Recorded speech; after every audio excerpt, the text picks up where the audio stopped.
I am. Just ignore that now that I brought it to your attention. You can ignore it. But anyway, I'm like, okay, I know that beat. But anyway, it's hard sometimes. Y'all can turn to Judges 6 if you want to. Technically, yes. We're going to start in 6.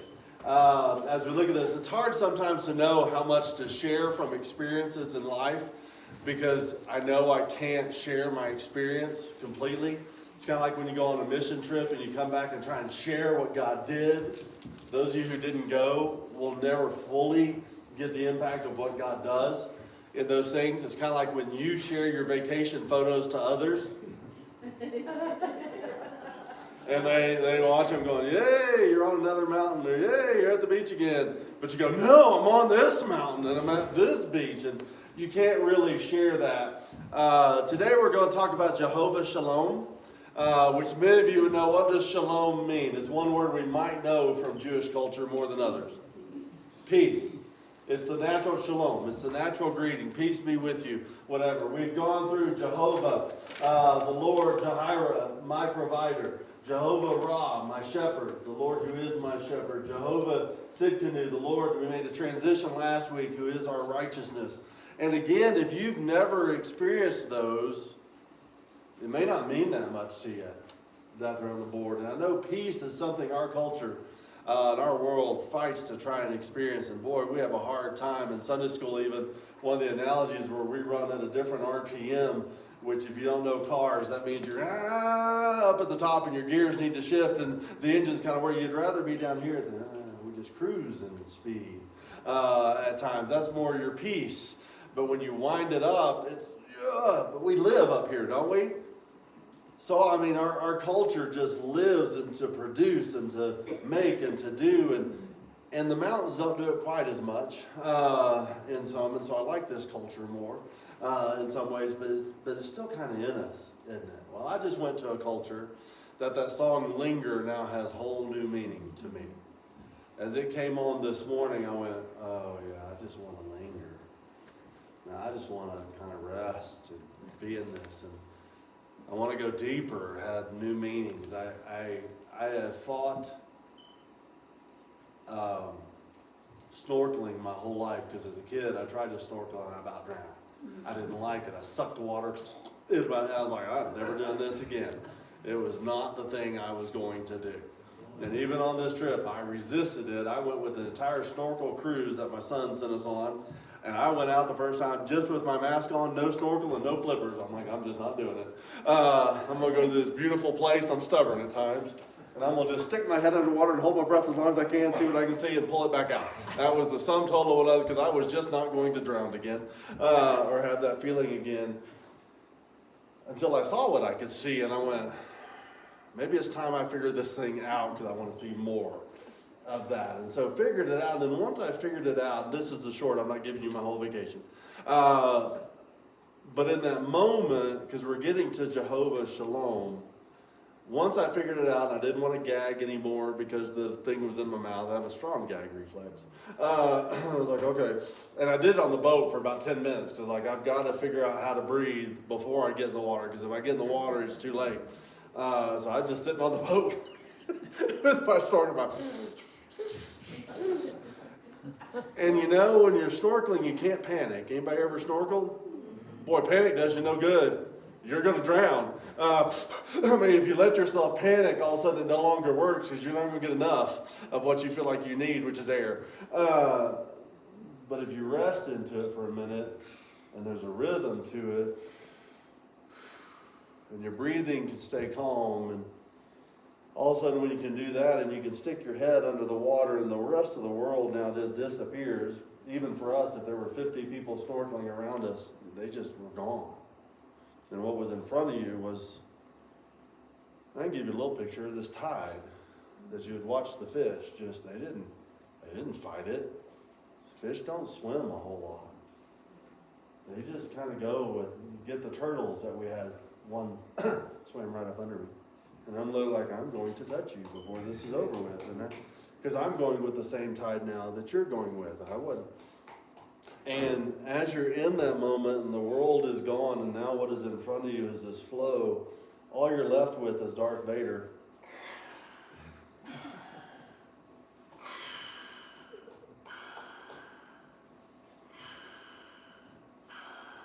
It's like time and that song just said until time disappears. That's what peace is supposed to feel like, I'm pretty sure. It's not a high RPM. It's not. I literally got to a moment where even with my flippers on, yes, I did finally put them on. I would just cross my flippers and my legs and just with my floaty, no effort at all. Just in 45 minutes was gone like that. I was like, I don't want to leave. I don't want to go anywhere. I just want to do this at the end of every one of my days from now till I die. I want to come do this. I mean, it was like, could you let it all go? Could you whatever? And so I bought me some bracelets I've been looking for years in different ones. And finally, but I picked this one specifically, this lava rock, which I don't know if you know, I'm an island boy. I grew up in Indonesia for 8 years. So I'm a tropics kid on the island of Java. So this takes me back. But I chose the one with peace for a reason. Because it reminds me to live in a different rhythm than the rest of the world, because God runs at a different rhythm. And if you watch nature, if you're a nature person, nature runs at a different rhythm than we do. Trees don't strive. Birds don't strive. Does that make sense? Most of the things, unless they're being chased in a moment, in nature are not striving. There's enough food. And as we look at this, and we've looked through all these provision things, I think back through all these that I've known, where he says, watch the birds of the air.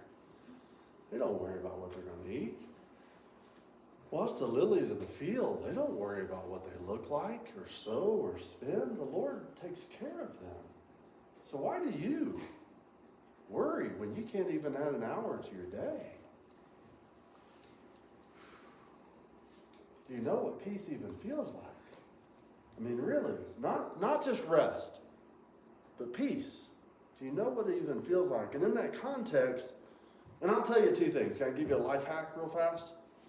When you go on a trip, either bring something back that reminds you of where you were, or take something with you that can take you back at any point in time you want to go. Example being, and Pat, you don't even know this, when we went to Zambia, I'm just giving you a little heads up here. This is going to be good. I took, Starbucks makes this instant coffee that you can take with you anywhere in the world. It's really not that bad. And in fact, I would say it's quite good for instant coffee. And you just pour it in hot water. And so I've made this habit of when I go on trips, oftentimes, I didn't on this one, but if I go on a mission trip, I take a new flavor with me. And the entire time I'm there, I drink that flavor. So in Zambia, every morning when I got up and they brought me stuff, and I had Pike's Place. And that was my new flavor I'd never had. So now anytime I want to revisit that experience, I get some Pike's Place coffee.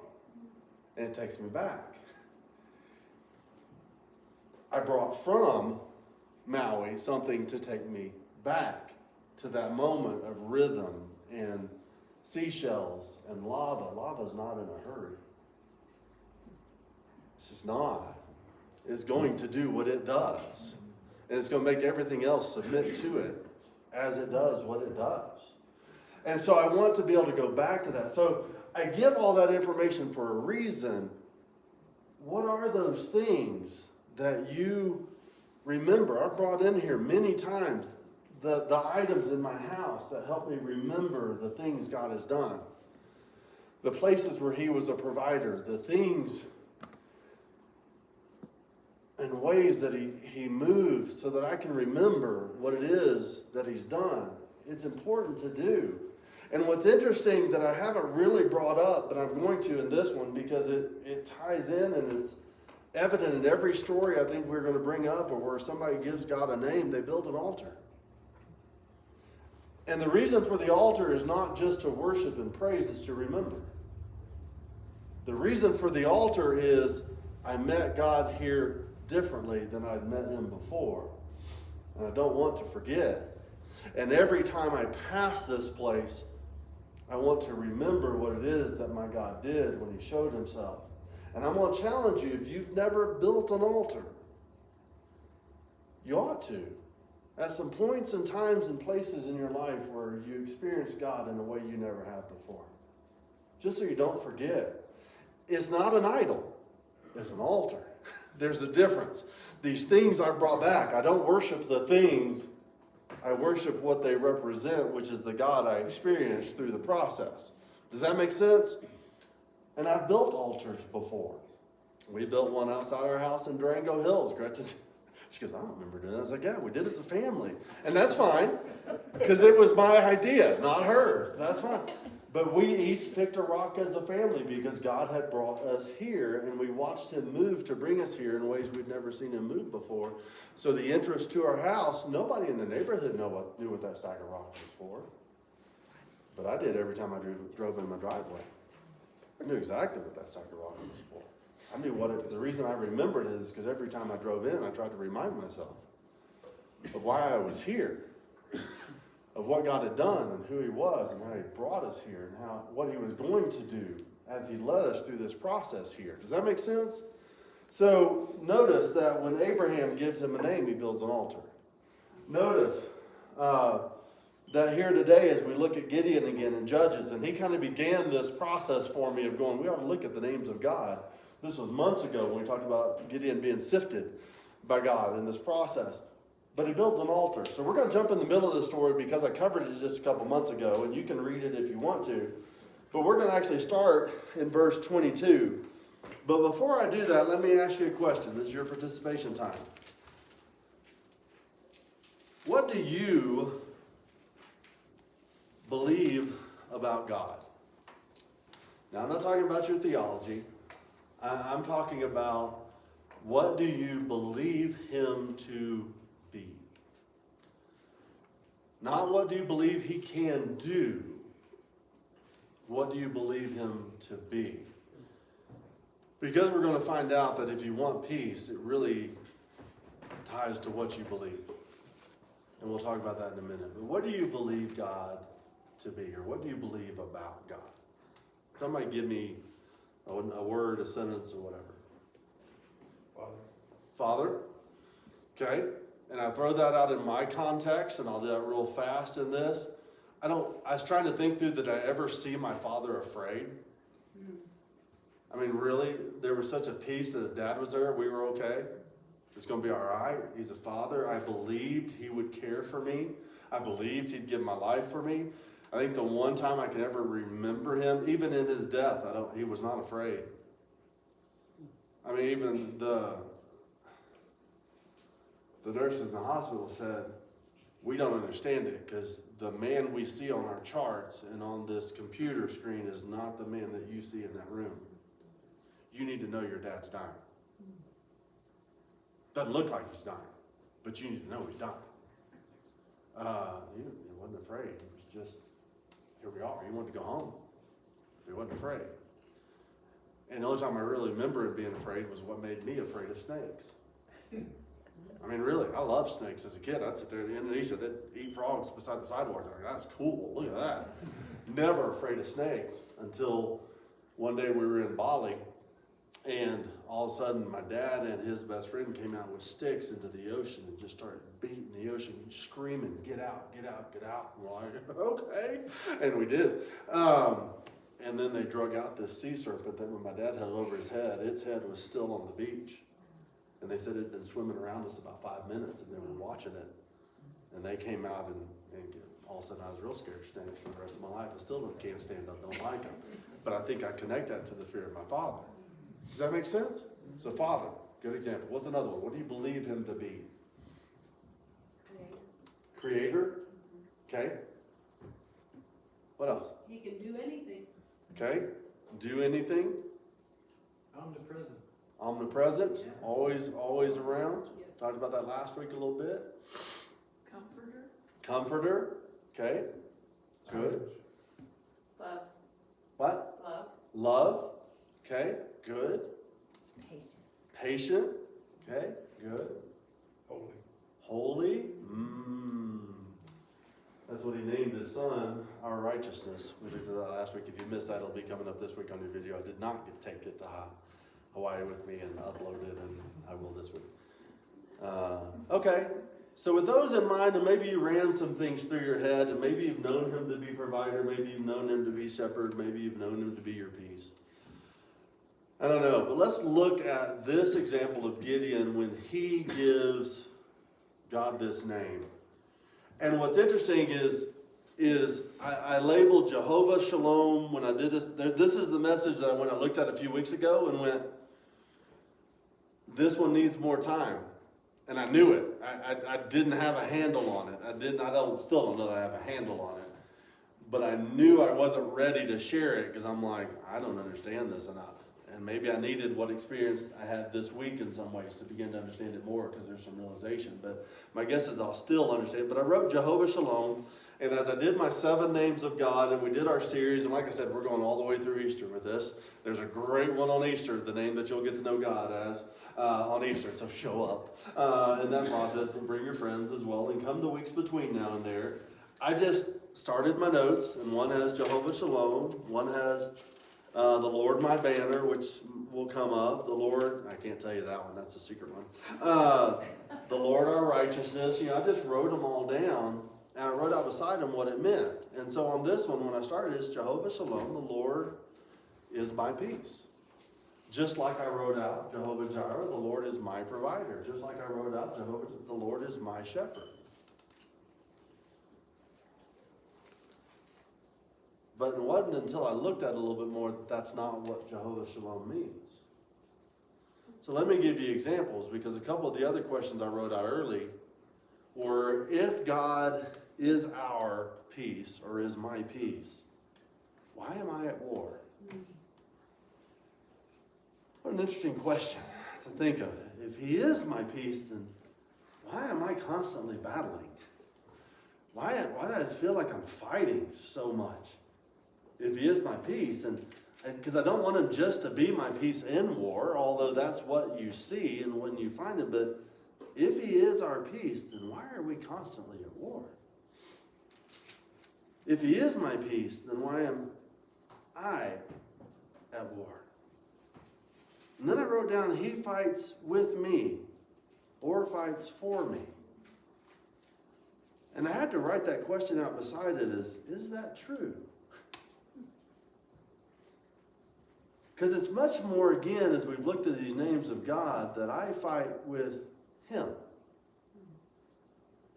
And I fight for him. It's not that he's going to be my peace in the middle of my war. It's that I will find peace as I fight what he has called me to fight. Whatever that battle is, in his righteousness. And our righteousness. He doesn't promise to be your peace in the middle of your crazy. Gretchen, I love to say the statement, if you can't reason with crazy. Because you can. You can try and fight all you want. That crazy is crazy. It doesn't make sense. It's just crazy. And sometimes fear is the same thing. Not saying fear is crazy, but sometimes fear is crazy. And we don't have peace because we choose fear. But let's look at this in a minute, what it really means, Jehovah Shalom. So let's pick this up. Because Gideon really is in a battle before he ever fights the battle we know Gideon for. And what it's been is years and years, the armies have come in, the enemies have come in, and they've taken over the crops and taken over the fields, sent the people out of their homes up into the mountains to hide while they consume whatever it is they've produced, so then they don't have what they need. And now they're stressed because there's not enough, but the enemy has taken over their territory, and now we find Gideon in his threshing floor, which means he's really hiding in a place he shouldn't be hiding. He's trying to do work, not out in the open, but down hidden somewhat. But let's jump in the middle of this, and angels come unto him, and he's called him mighty warrior, and he said, God's going to deliver you. And Gideon says, who am I? I'm the least in my family. My family is the least tribe in the nation. He gives all these excuses like so many do. But God says, no, I've called you and I've selected you, so I need you to be prepared because we're about to do something here. And the angel comes to him, and Gideon asks a question, the angel says to him, I need you to go and take some meat and unleavened bread and bring me something. And let's jump in with verse 22. When Gideon realized that it was the angel of the Lord, he exclaimed, "Ah, sovereign Lord." So again, that is that general name of Jehovah. And I love that he already has named him sovereign. Because what you believe about God will determine what you experience about God. So if God is not sovereign, which means in control, in authority, a lot of the things we said on this side of the room, then why would I trust him? And if he is not sovereign, then how can I have peace in the crazy and chaos of this life? But remember, we talked a few weeks ago, even as he's creator, what he created out of chaos is the word that is used there and brings order to chaos. That was creation.